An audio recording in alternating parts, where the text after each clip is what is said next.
Hello everyone, welcome to the scholars. तो आज मेरे पास हिस्ट्री से एक टॉपिक है जो कि क्लास सिक्स का है। वो टॉपिक ये, चलिए आगे बढ़ते हैं हम लोग, ये देखते हैं। हमारे पास जो टॉपिक है वो है new empires and new kingdoms.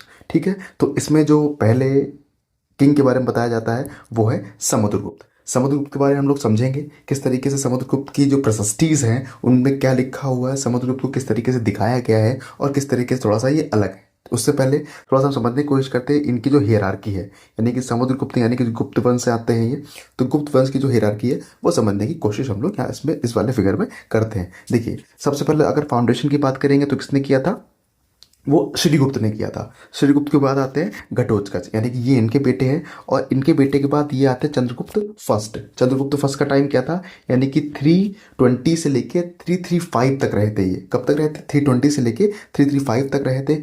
इनकी जो शादी होती है वो होती है कुमारा देवी से, यानी कुमारा देवी। और ये जो है मदर है किसकी? ये समुद्रगुप्त की मदर है, मदर ऑफ समुद्रगुप्त। और ये जो है चंद्रगुप्त फर्स्ट, ये है फादर, ये है फादर। ठीक है, उसके बाद जरा समझने की कोशिश करिए। ये जो है मदर ऑफ समुद्रगुप्त, ये कहाँ से आती हैं? ये इनको जरा समझिए। इनका जो नाम है कुमारा देवी है। और ये लिच्छवी गना से आती हैं, यानी कि कौन सा अगर पूछे कहाँ से किस गना से आती हैं तो लिच्छवी गना से आती हैं। और इनके जो फादर हैं वो कहाँ से आते हैं? यानी कि ये इन जो इनके फादर के लिए यूनिक बात है, यानी कि इन्होंने एक उपाधि ली थी जिसका नाम है महाराजा अधिराज।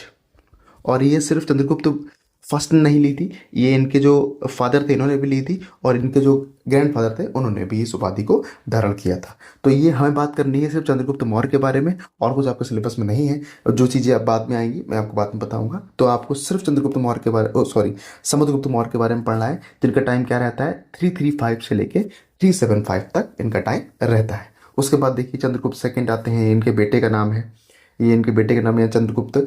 समुद्रगुप्त के फादर का नाम चंद्रगुप्त फर्स्ट था और समुद्रगुप्त के बेटे का नाम चंद्रगुप्त सेकंड होता है।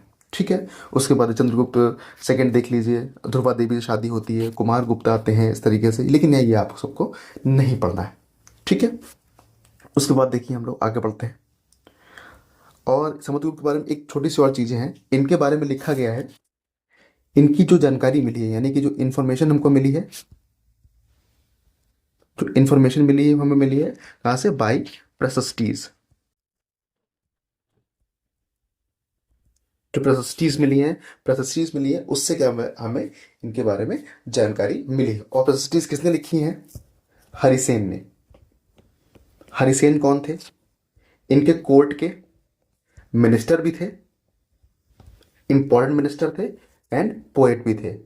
तो जितनी प्रशस्तिज लिखी हैं वो किसने लिखी हैं? हरिजन ने लिखी है। किसके बारे में? समुद्रगुप्त के बारे में। और एक बात ध्यान रखिएगा, जब कोर्ट का कोई मिनिस्टर या फिर पोएट अपने राजा के बारे में लिखता है तो वो अच्छा ही लिखेगा 99.99%। ठीक है, शायद कुछ एक दो बातें गलत लिखते तो लिख दे, वरना अच्छा ही लिखेगा।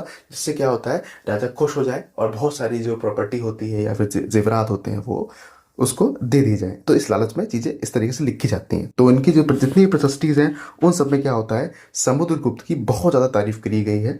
और एक और चीज़ भी है जो इनको यूनिक बनाती है, इन्होंने कॉइन निकाले थे। समुद्रगुप्त ने कॉइन निकाले थे जिसपे अपनी फोटो लगाई थी, सेल्फ की फोटो लगाई थी विद वीणा, यानी कि जो वीणा है वो प्ले करते हुए समुद्रगुप्त ने अपने आप को दिखाया है। किस पे? जो सिक्के इन्होंने चलाए थे।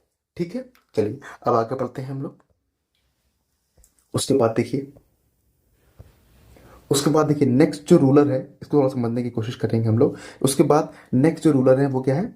हर्षवर्धन। एक बात ध्यान रखिएगा, हर्षवर्धन और ये जो है क्या बोलते हैं समुद्रगुप्त, इनके टाइम पीरियड में फ़र्क था। लेकिन ये जब एंशियन हिस्ट्री आप पढ़ने जाते हैं तो एंशियन हिस्ट्री में इंपॉर्टेंट जो रूलर्स थे, किंग्स थे, उसमें से हर्षवर्धन एक दिखाई पड़ते हैं, इसलिए आपको साथ में पढ़ाया जा रहा है। ठीक है, तो ये यहाँ पे मैंने एक मैप लगाया है। मैप ध्यान से देखिए, इनका टाइम क्या था हर्षवर्धन का? ये देखिए 606 से लेके कहाँ तक? 647 तक रहा था। ठीक है, उसके बाद कौन सा एरिया इनको देखने को मिलता है, जरा देखिए बहुत ध्यान से यहाँ पे। तो ये जो आप देख रहे हैं आप एरिया के बाद, जितना रेड कलर से दिखाया हुआ है यहाँ पे, रेड क्या है बल्कि ये थोड़ा सा पिंक है, ये एरिया दिखाया है। ये देखिए ये। ठीक है, ये एरिया किसका था? ये हर्षवर्धन का के अंडर में एरिया आता था। और ये बंगाल तक किस तरह, ये देखिए यहाँ, ये जो बंगाल है इस तरफ कैसे पहुंचे थे? इनके जो ब्रदर इन लॉ थे, ब्रदर इन लॉ जो थे वो कन्नौज के राजा थे, कन्नौज के राजा थे। उनको क्या कर देते हैं, यानी कि जो बंगाल के राजा होते हैं, बंगाल के जो किंग होते हैं, वो क्या करते हैं, इनको क्या करते हैं, मार देते हैं, इनको मार देते हैं। उसके बाद बदला लेने के लिए, यानी कि ये क्या करते हैं, जो हर्षवर्धन हो, ये जो हर्षवर्धन होते हैं, बदला लेने के लिए क्या जाते हैं, बंगाल पे जाते हैं, बंगाल पर अटैक करते हैं और बंगाल को क्या कर लेते हैं, कैप्चर कर लेते हैं वहाँ से। ठीक है, इनके बारे में कुछ और चीज़ें हैं वो मैं आपको यहाँ लिख के समझा देता हूँ। आई होप यहाँ तक समझ में आ गया होगा आपको। आपने चीज़ें देख ली हैं कहाँ तक उनका रूलिंग एरिया था। अगली बात करते हैं, देखिए कुछ चीज़ें लिखनी है इनके बारे में। देखिए इनके जो कोर्ट पोएट थे उनका नाम था बाणभट्ट, बाणभट्ट। और इन्होंने जो किताबें लिखी हैं, जो बुक्स लिखी हैं, जो काम किया है लिटरेचर में, उसी वजह से हमें हर्षवर्धन के बारे में मालूम पड़ता है। ठीक है, तो इन्होंने लिखा है हर्ष के बारे में, इसको बोलते हैं हर्ष चरित्र। हर्ष चरित्र किसने लिखा है? बाणभट्ट ने लिखा है। ये क्या है? ये बायोग्राफी है, बायोग्राफी है किसकी? Of Harsh, of Harshvardhan. ठीक है, उसके बाद समझने की कोशिश करिए। और हर्षवर्धन के बारे में जानकारी थोड़ी यहाँ वहाँ से मिल जाती है। किस तरीके से? एक बाहर के ट्रैवलर थे जो उस समय आए हुए थे, उनको बोलते हैं जुआन जैंग।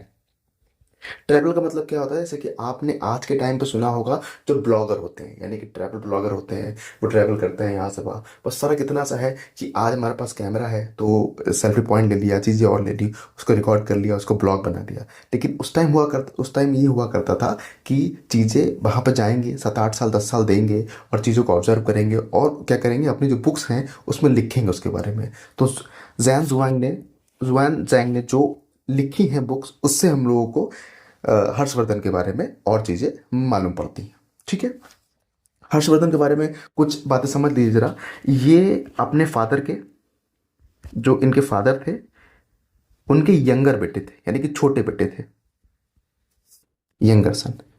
होता क्या है, जब इनके फादर की डेथ हो जाती है और जब इनके बड़े भाई की डेथ हो जाती है, तब जाके ये क्या बनते हैं, किंग बनते हैं।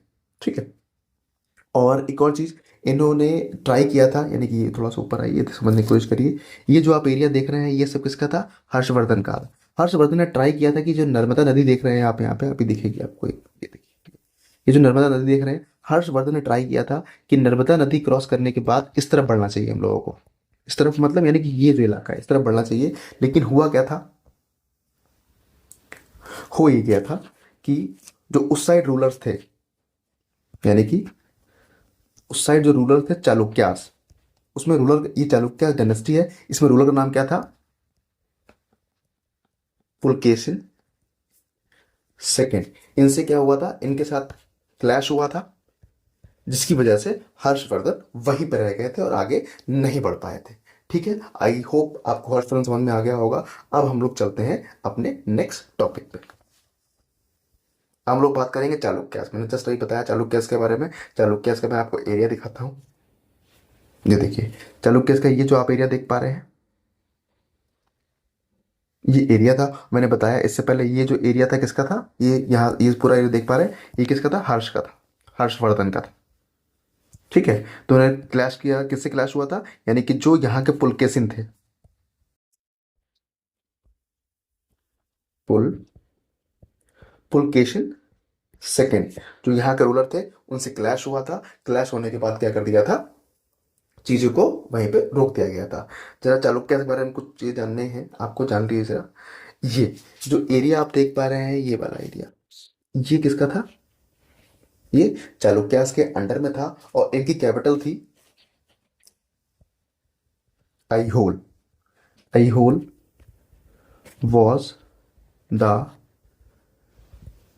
Capital of Chalukyas. ठीक है, और जो आईहोल था ये एक रिलीजियस प्लेस था एंड ट्रेडिंग प्लेस था। यानी कि यहाँ से व्यापार भी होता था और यहाँ पे मंदिर बहुत सारे बने हुए थे। ठीक है, उसके बाद अगला देखिए।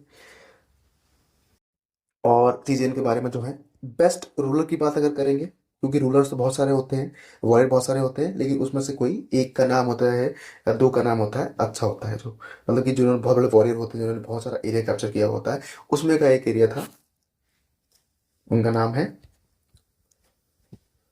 पुलकेशन सेकंड, जिनका क्लैश हो गया था किसके साथ, हर्षवर्धन के साथ हुआ था। ठीक है, उसके बाद कोर्ट पोएट की बात जरूर करते हैं हम लोग, अभी तो सब में की है। तो इनके जो कोर्ट पोएट थे उनका नाम था रवि कीर्ति, यानी कि रवि कीर्ति ने पुलकेशिन सेकंड के बारे में लिखा है बहुत सारी चीजें। ठीक है, एक और चीज भी, इनका जो एरिया था वो कृष्णा कृष्णा एंड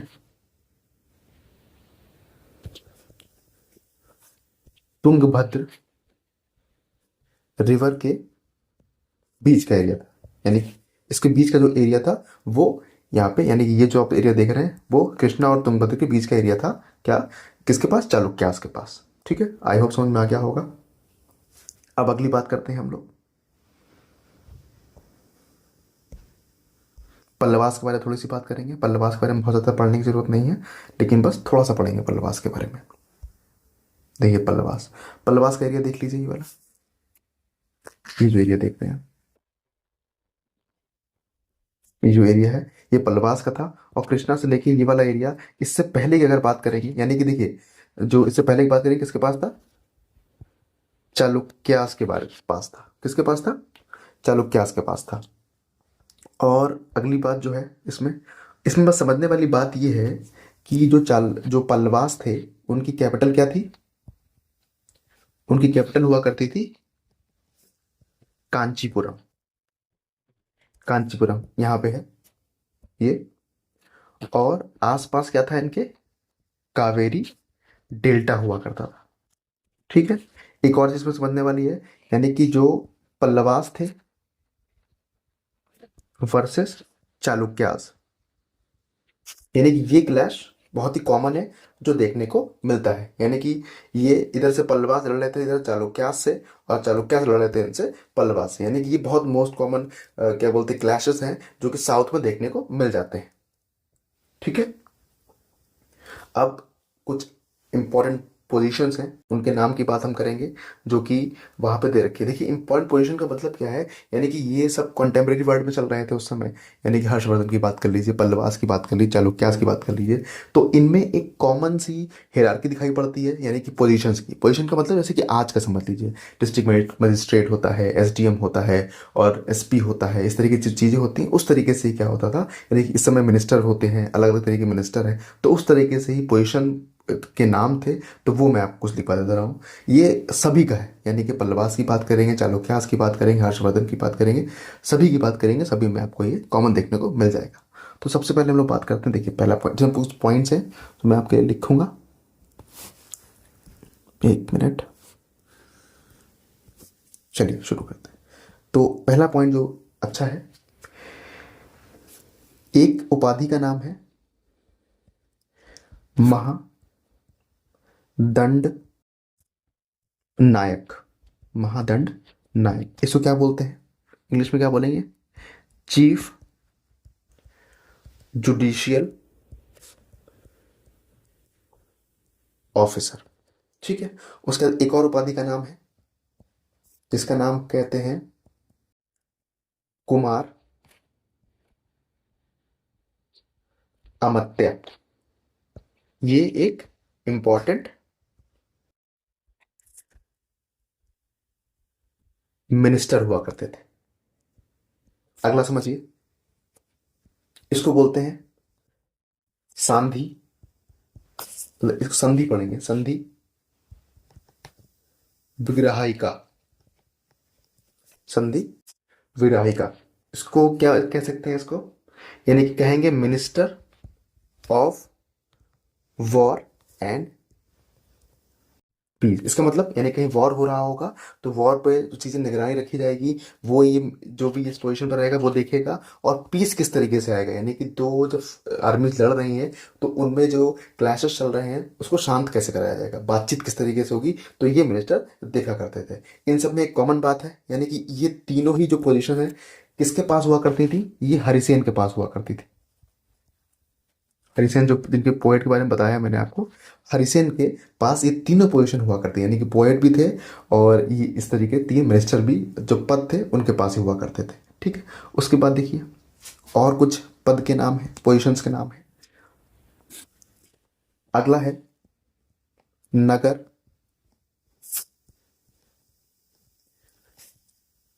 श्रेष्ठी।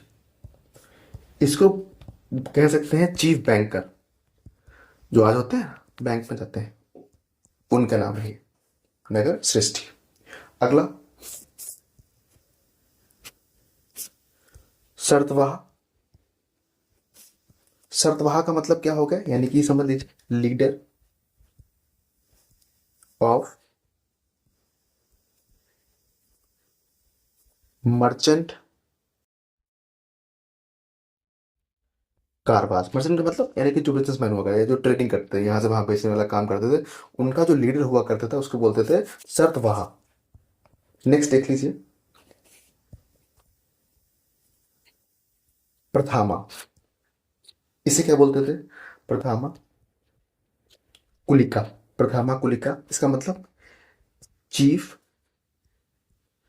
जो क्राफ्ट्समैन होगा। क्राफ्ट्समैन का मतलब यानी कि जो क्राफ्ट के सामान आप भी जो आप यूज करते हैं, जैसे कि पॉट हो गया, फ्लावर पॉट हो गया, और चीज़ जो होती है इस तरह का जो भी काम किया करते थे, उनके जो हेड हुआ करते थे उसको बोलते थे प्रथमा कुलिका। ठीक है, और इसके बाद में एक और चीज देखने को मिलेगी आपको। अब पोजिशंस खत्म हो गए हैं यहाँ से। कुछ जो उस टाइम के ऑर्डिनरी लोग थे, पीजेंट्स थे, फार्मर्स थे, उनके बारे में कुछ जानकारी मिलती है इन बुक से, वो मैं आपको बता देता हूँ। About ordinary people. देखिए देखने को क्या मिलता है, देखने को ये मिलता है, कहाँ से देखने को मिलता है, कालिदास का एक बहुत फेमस नाटक है जिसको बोलते हैं अभिजनना। अभिजनना शकुंतला। इस नाटक के जरिए, यानी क्या है ये, एक नाटक है, इस नाटक के जरिए हम लोगों को काफ़ी बातें मालूम पड़ती है उसी टाइम की। तो जो पहली बात मालूम पड़ती है ये, यानी कि जो किंग्स थे उस टाइम के और ब्राह्मण्स थे, जो ब्राह्मण्स थे ये संस्कृत स्पोकन थे, संस्कृत स्पोकन हुआ करते थे। और दूसरी बात यानी कि किंग्स और ब्राह्मण्स के अलावा जो भी अदर्स थे वो लोकल लैंग्वेज प्राकृत स्पोकन हुआ करते थे, प्राकृत स्पोकन हुआ करते थे। ये इसके बारे में एक जानकारी मिलती है। ठीक है, छोटी सी जानकारी एक और भी है। एक और ट्रैवलर आए थे उस टाइम पे, जिसको, ये चाइना से आए थे, चाइनीज कह सकते हैं, पिलग्रिम थे या फिर ट्रैवलर कह लीजिए आप। ट्रैवलर हुआ करते थे जिनका नाम था फा फाजियान।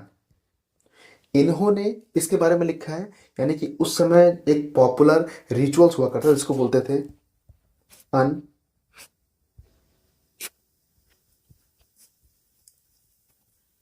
अनटचेबल्स।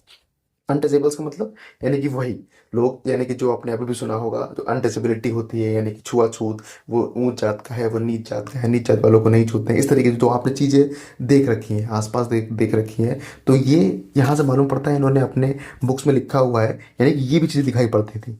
ऐसे लोग आउटस्कर्ट्स ऑफ सिटी, यानी कि सिटी का जो बाहर वाला एरिया होता है वहां पर रहा करते थे। और कभी कभी अगर ये सिटी के अंदर आ जाए तो सिटी में रहने वाले लोग एक तरह के लकड़ी यूज किया करते थे, यानी कि लकड़ी का इस तरीके से एक खांचा हुआ करता था, वो अपने पास रखते थे। और जैसे ही इनको लगता था कि हाँ ये लोअर कास्ट का है या फिर आउटस्कर्ट से आया है, तुरंत क्या करते थे, उसको चीज़ों को लकड़ी लगा देते थे ताकि उनसे टच ना हो जाए, उनसे छू ना जाए। तो इस तरीके की चीज़ें किसने बताई हैं? फाजियान ने बताई हैं। ये कॉन्टेम्प्रेरी वर्ल्ड में चल रहा था, यानी कि जितने मैंने हिस्ट्री आपके बारे में बताई हैं उन सभी में ये देखने को कहीं ना कहीं मिल जाता है। ठीक है, तो मेरी साइड से ये पूरा चैप्टर कंप्लीट होता है। जितना इंपॉर्टेंट पॉइंट इसका था इस वाले चैप्टर का, मैंने सब समझाने की कोशिश की है। फिर भी अगर कोई डाउट आपको रह जाता है तो आप कमेंट सेक्शन में बता सकते हैं। तब तक के लिए थैंक यू ऑल।